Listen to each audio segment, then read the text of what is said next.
ધારી જમીન વિકાસ ખેતી બેંકની ચૂંટણીમાં ફરી એકવાર મોટી સફળતા જોવા મળી છે। બેંકના સંચાલન મંડળની ચૂંટણીમાં આજે 4 સભ્યો બિનહરીફ ચૂંટાઈ આવ્યા છે। છેલ્લા 4 ટર્મથી બિનહરીફ ચૂંટાઈ આવતા ભાયાભાઈ જાતવડા અને રહીમભાઈ લલિયાની પરંપરા આ વર્ષે પણ યથાવત રહેતા સ્થાનિક ખેડૂતો અને સમર્થકોમાં ભારે ખુશીનો માહોલ જોવા મળી રહ્યો છે। ધારી જમીન વિકાસ ખેતી બેંકની શાખા ખાતે આજે યોજાયેલી પ્રક્રિયામાં કુલ 4 સભ્યો બિનહરીફ ચૂંટાયા જાહેર થયા છે, જેમાં ભૂપતભાઈ વાલા, પ્રકાશભાઈ ભેંસાણિયા, ભાયાભાઈ જાતવડા અને રહીમભાઈ લલિયાનો સમાવેશ થાય છે।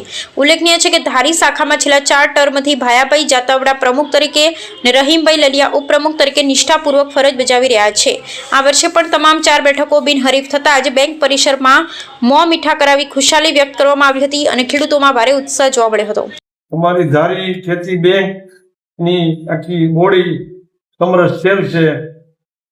ભાયાભાઈ બાલુભાઈ, પછી રહીમભાઈ લલિયા, પછી પ્રકાશભાઈ ભેંસાણિયા, ભૂપતભાઈ નાનાભાઈ વાળા, આખી બોડી બિંદરી।